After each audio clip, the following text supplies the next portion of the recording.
Hey girls and boys, my name is Azriel Johnson, and I'm here to tell you about my life and my journey to where I am right now, which is playing in college. I'm gonna shorten it a bit so it's not too long or boring or very repetitive. I'll start with my primary school. I went to Twin Rivers Primary School.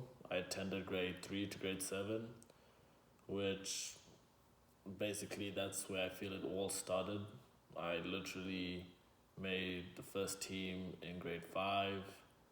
I was oh, I was one of the players that would play whichever position the coach would put me in. I didn't really have a position that young of an age until I think I got to grade 7, where I decided I wanted to be a winger because I was quick at that time and had a good cross and stuff.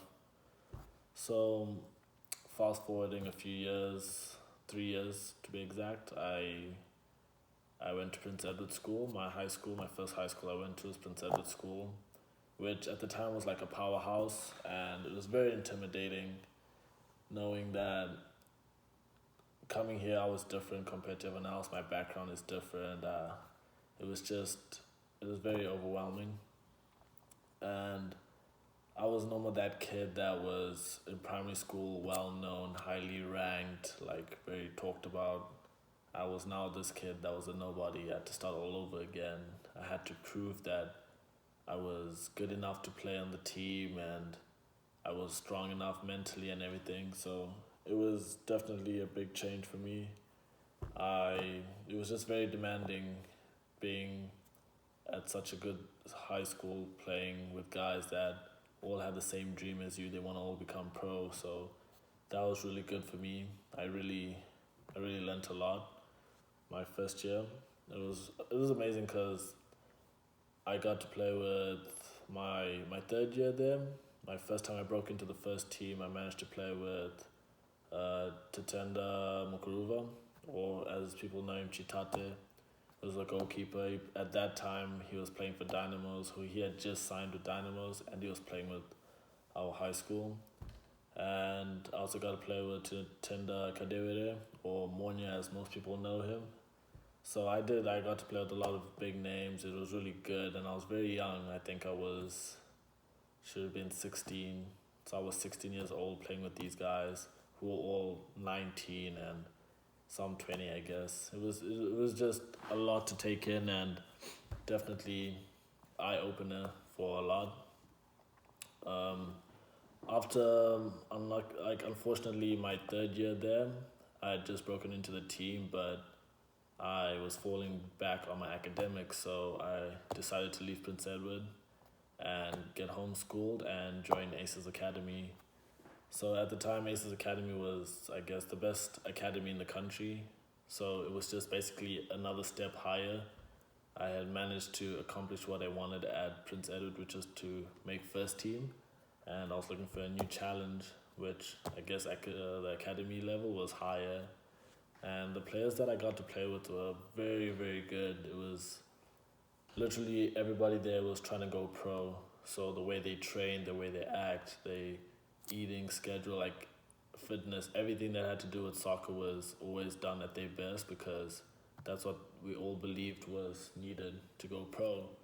So it was very good knowing that everyone that I'm playing with is at a high level. So if you do mess up or you're not having a good day, it's very visible. And I mean, there was also bad points to that where there's very, if you do not do good enough, you will not get selected. It's not a secret. There's no um, favoritism, nothing. So I feel like that's where I really had that mentality of wanting to always work hard, always wanting to be as good as the person next to me, always looking up to something, always having a challenge. So it was really good, and my soccer was doing really good. My academics was really getting better and everything. So it was a good year for me. 2016, I managed to earn a call up for Malawi under 20 national team, and they were preparing for the Kasafa Cup, and they were very interested in me and they wanted me to join the squad. So I definitely took the opportunity, and I got there and we got straight into camp.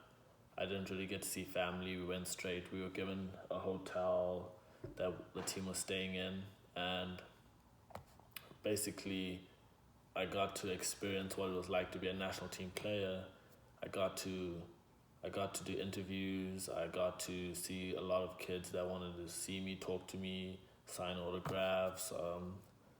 I went on some news. I went onto the news to talk about um, my decision of why I wanted to join or be part of the Malawi national team and everything. So it was really good for me. I learned a lot. I was very happy, and it was definitely an experience I won't forget ever. And after this tournament, a lot of gates opened for me, a lot of different opportunities. I got offered to go for trials. I went to Denmark for a few weeks for trials. I got offers from Orlando Pirates, Mamelodi Sundowns, and Amazulu FC. And I still had my 2 years of high school left. I hadn't got any degree. I hadn't got like any certificates, anything yet. So it was it was kind of like a shaky opportunity if I go full out. But then I did get an offer from a high school in America, which was ranked number one in the country. So they offered to give me a full scholarship straight there and then. So I basically had to choose between, do I want to go pro at a young age at 17 and fight for my spot with a lot of different other people, like basically adults, men, and other kids who are maybe a year younger, a year older than me and stuff. Like, do I want that lifestyle right now? Where, or do I want to finish off my school and get my education? And it was really hard for me because obviously my dream is to become a pro, but at a young age like that, I talking to my parents and everything, I just felt like it wasn't the right thing to do. And it was basically going full out and without a backup plan. So I decided to go to school and finish my high school. And I do not regret it. I was very happy. I went to high school. I experienced a whole new culture. I basically, I basically changed my whole lifestyle of, oh yeah, soccer first, soccer, soccer. I have to always play soccer. And I didn't think it was going to be good. High school, I was like, high school in America, I don't think it's going to be good. I don't think they're going to be that good, so it should be easy. But I got a very big shock. Coming here, everyone was at a very high level. And it was also another level. I remember thinking about back in Zimbabwe and Malawi and all that, and I was just like, technically, technically, I think Americans, and I think they're a bit better because they demand the basics. Africans, we more of flashy and showboat and stuff. So I think technically I was seeing a whole new level that technically people are actually really good here at a high school level. But physically, obviously, back in Zim and all that physicality, Africans are bigger and stronger and stuff and faster and stuff. So it was just like a 50-50. I was very happy to go to America and experience what I did experience. And I managed to, my first year there, I managed to win the national championship, which meant we finished as the number one high school in the country with the perfect season. We played 19 games. We won 19, drew 0, and lost 0. So it was a perfect season. And the following year, I managed to talk to my coach, and he was very interested in me becoming a captain because he just felt that I could lead the boys and I had that drive and that hunger to win. So I ended up captaining my second year, and I helped my team basically get a back-to-back, which is basically keeping the title. We did not lose. We basically went 19 games, 0 losses, and 0 draws, so perfect season once again. And that definitely got a lot of eyes turned, and like people were really interested in our team, and a lot of people were getting offers to go to big colleges and stuff. So it was really good. It was basically the best thing for us that we could do. We ranked very high, and I got to participate in a tournament called the Dallas Cup. And basically, the Dallas Cup is a cup that is an international cup where American teams, the MLS teams, the academies invite a lot of international teams and their academies. So you have the likes of Everton, Portsmouth, Liverpool. You can get Mexican teams like Chivas. There's a lot of good players. Man United was there. There was some Japanese teams that came over. It was a very big tournament. You see a lot of big names. And fun fact about this tournament is the likes of Jesse Lingard has played there. Wayne Rooney has played. I think David Beckham might have played. And I actually got to see Mason Greenwood and Tahith Chong. We actually got to talk with them. We hang out with them. We went to the mall. Like it's one of those tournaments where there are big players that come to this tournament just as they preseason thing. So you get to play against high level players, and there's different age groups to it. So my under 17 year, we won it, and the following year we lost in the finals. So a lot of eyes were on our team, and a lot of colleges were very interested, and some MLS academies are very interested in us. So it was a very good experience coming this side, and I decided now I've gone on to college. Um, the way I chose to go to college, most people want to go to the big colleges where the colleges that you see on TV and you're very familiar with, but I felt that I want to go somewhere where I'm comfortable. I know that if I go to this team, I'm going to work hard and everyone there is going to work hard.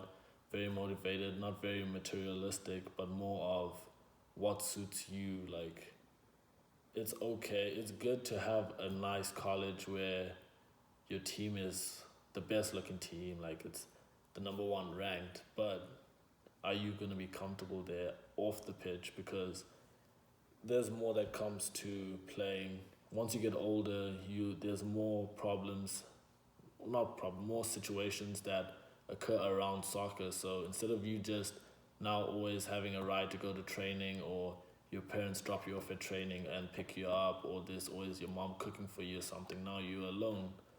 You have to live with other roommates. You have to learn social skills. You have to basically live on your own. You pay your own bills. You basically buy your own food. You have to save your money. So it was just, the lifestyle has changed a lot. I feel like I've matured more being away from family and stuff. You learn a lot about yourself and what you're capable of. Being able to take that next step, challenge yourself, always be willing to challenge yourself. So that's all I have, and I'm sure I'll start with some of the questions that I got from some kids or some people, and I'm sure that's left. Question one: what position do you play? I started off as a central midfielder. I moved down to a defensive midfielder, and now my official position is a centre back. So I can still move between centre back and a defensive midfielder, just depending on my coach's tactics, that wherever I go or how the game is being played. But right now I'm a centre back. Question number two. Was it hard going from playing soccer in Malawi or Zimbabwe to playing soccer in the States? I wouldn't say it was hard. My first year, I definitely had the ability to play at a higher level than most of my teammates. But also because just growing up, I was always the youngest in the team. So now I was playing with people that are my actual age. So it was easy to transition. Soccer is soccer. It'll never be different wherever you go. It's just, if you're if you're able to play at a level, that's your level. Like, it won't change. So it wasn't really hard. I I think I transitioned very easily. Um, what was your first day like? My first day in America was basically me getting off a 30-hour flight, and I was picked up by my coach, and he took me for a little tour around the city. I managed to go see New York City because I was in New Jersey, so New York City was basically 15-minute drive away. I got to see that, and I went straight to the dorms where I met like other teammates, and it was a nice thing. I wasn't nervous. It was just more of taking in the scenery and just believing that, okay, I'm here. Like just take it in, enjoy yourself, enjoy your experience. So yeah. Question three: was it hard fitting into the school? Did you get a lot of attention, or was it easy? Um, Fitting into school was, I would say, the beginning was a bit difficult, mostly because um, I was not used to the American system. They use a lot of computers and software. Everything is online. So getting here, I was given a tablet, and I was told, like, this is where you do all your notes. Whenever you do assignments, everything is submitted online. So I had to create a school account basically that was used just for classes. And I mean, the level of education I think was a bit easier than Cambridge. It's less demanding. It's more of, here's what you need to do, this is what you need to know. If you don't know it, it's not a secret of, they don't change your questions. Whatever you're told is what comes word for word, because it's not, I don't know, that's just how it is. I think it's a bit easier. It's just getting used to technology was a bit difficult. Not difficult, but like it was just different for me. Um, what's your everyday schedule like? My everyday schedule, it depends. If I'm on season, like during the season, I would basically I wake up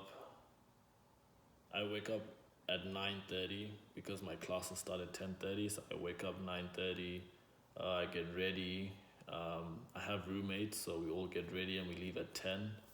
The campus is not far away, but that's the time we leave 30 minutes early to get out to our class. I'll have classes from 10:30 to 12:30.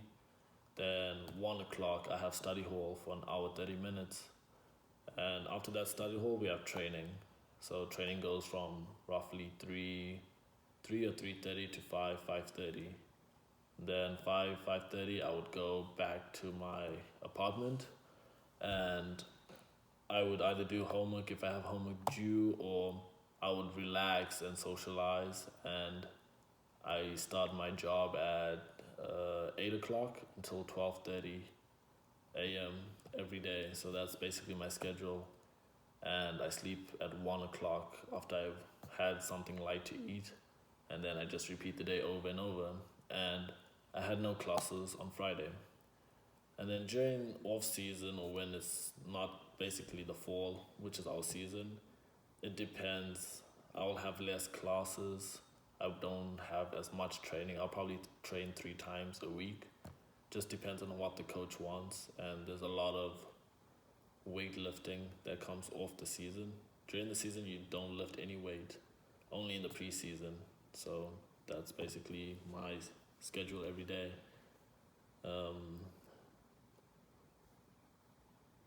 how long do you train every day?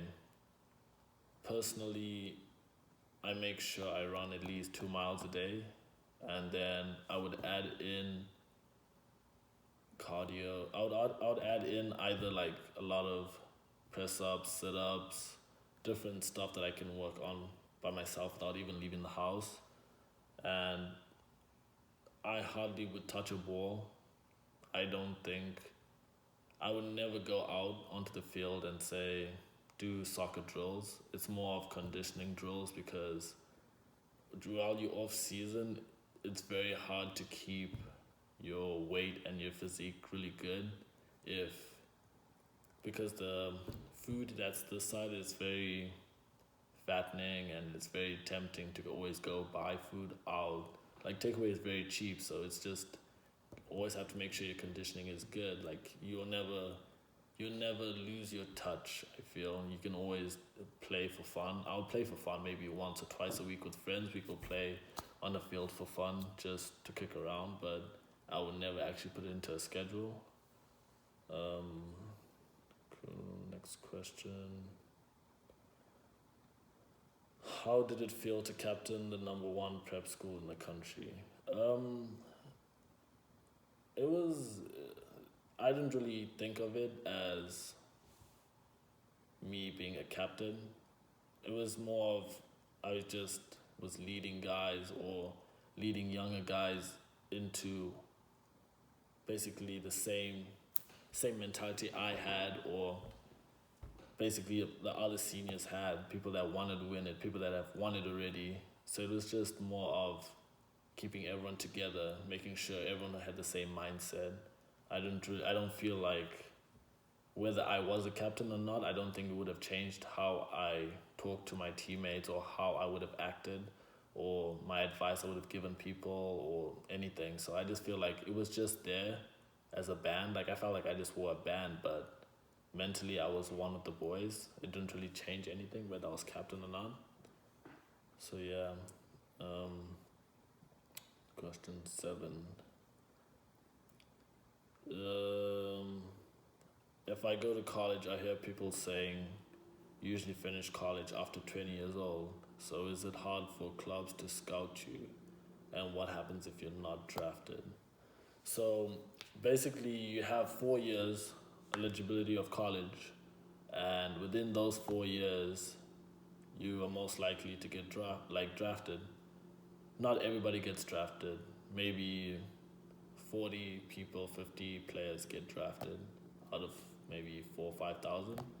And it's really hard, but it's hard just like every other country. Wherever you want to go pro, it is hard.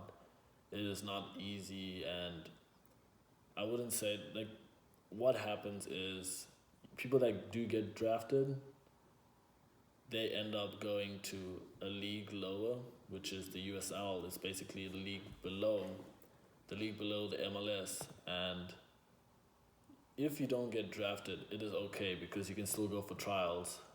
You go to trials for, the draft is basically for MLS teams. Now there's USL teams, which are teams in the second division, which you can still go for trials and make that team and become a pro still. It's just most people don't really talk about it because everyone's talking about going to the big league. But it's not a problem if you don't get drafted right away. You can always keep trials. You can always keep going on trials. It's not that big of a deal. So, and yeah, everyone finishes college at 20, roughly 20, 21, 22. And it is not a big deal for clubs here. They don't, your age, you don't have to start at a very young age. It's very rare that people that are under 20 years old go pro. People in America believe that you should go to college. They're very supporting on people that want to go to college first. They don't ever frown upon them, so it's not a big problem if you don't get drafted before. Question number 8. Are there age groups in college? No, there are no age groups in college. You could play with people, you could play against people aging 18 to 30 years old. The youngest guy I've played with was 17, and the oldest guy I've played with was 27. So it there's no actual age. It's just more of who your team has. It depends on who the coach wants. Not everybody's going to be the same age, but it's just like everywhere else. Like if you want to go play in any league in any country, there is no age. So that's different, I guess. 9. Which country did you play against in your first national team game for Malawi? My first game was against Zimbabwe. And yeah, it was a shock to me. 10. Was it weird playing Was it weird playing against Zimbabwe? Yes, it was very weird. The whole day, it was already a big deal that I was gonna play my first national team game, but it made it even weirder that I was playing against Zimbabwe. Literally from the moment from standing in the tunnel, looking over to the side, I'm just like, everyone's speaking Shona. I'm like, I can understand what they're saying. It's very weird, and it was just different. We got out, we went into the field, national anthems. We started off with the Zimbabwe national anthem, and automatically I want to sing, but because growing up in Zimbabwe, I know the national anthem. Like, you know it. It's stuck in your head. It's embroidered in your head. So just hearing the national anthem and not singing it is weird. After growing up in a school where you have to sing it every day, it was just very different for me. And then Malawi anthem comes on, and it was just a very weird feeling. Kickoff comes on. You look at some guys. You can speak to them. I'll speak to them in Shona. They'll speak back, and it's just very weird. You know, like, I would know familiar faces. They know me, and I think I just felt it was very weird for me, but it was a good experience. Who will you represent for the men's national team, Malawi or Zimbabwe? I do not know. I feel like when the decision has to be made, I will choose at that time. But right now, that is not even in my mindset. I'm more thinking about what I can do here in America, and what's the next step. What can I do to better myself, so when I do get an opportunity to represent either of them, I am 100% ready, and I will not I won't be afraid, I won't be scared or anything. I'll be 100% ready. So right now, that is not in my mindset. I have no idea. I could not choose either. So yeah. 12. Between Zimbabwe and America, which country would you say had better players? That's very hard, because growing up in Zimbabwe and playing with Malawi and all that, I feel like, yes, there was players that were really good, but I feel like that was all natural talent. We're not really taught how to do the basics, or if we're taught how to do the basics, we are very stubborn and don't want to do it. Whereas you come to America, and if you play against somebody that is in an academy, his level is really high, and he has mastered the basics. He knows the basics of this. If you tell him pass a 10-meter pass, he's gonna pass that 10-meter pass constantly. He will not miss that 10-meter pass, and they're very straightforward. So I can't really say who has better players. I would feel that at a young age, I would say Zimbabwean and Malawian players are very talented, are very naturally talented, but American players are very what's that word? They're very persistent. They constantly want to do better. They have that mentality. So I can't really say who is better. I just think they have their differences, that the equalities are very different and very good. So yeah. And if you guys have any more questions you would like to ask me, feel free to message either the Instagram page for AJ's Academy. You can Facebook message them. You could whichever way you can get communication, email, whatever, please do that. And my connection with AJ's Academy is, I basically helped start it with my dad, and it started off very small, very young age group, and it's growing now, which is really good. And we definitely are trying to help the kids that we know can get through and get to the next level. Only if they're willing to get to the next level, we are very good at helping with opportunities every day, We open opportunities for everybody. We open up our connections with different countries, and so my advice to everybody that wants to leave Zimbabwe or leave whichever country you're in, just keep dreaming, just keep working. Literally, decisions and opportunities come randomly. You do not expect it. Like, I did not expect to go to America. I expected I would go to maybe Europe, or I would be in South Africa. I would be pro somewhere, but different opportunities come at different random times. So you just always have to be ready. The difference with people that could have made it and people that made it is how ready they were when the opportunity came. So just make sure you're 100% ready at all time. You never know when your opportunity is coming. And that's it. Stay safe and stay inside, stay at home. And I'll see you guys soon.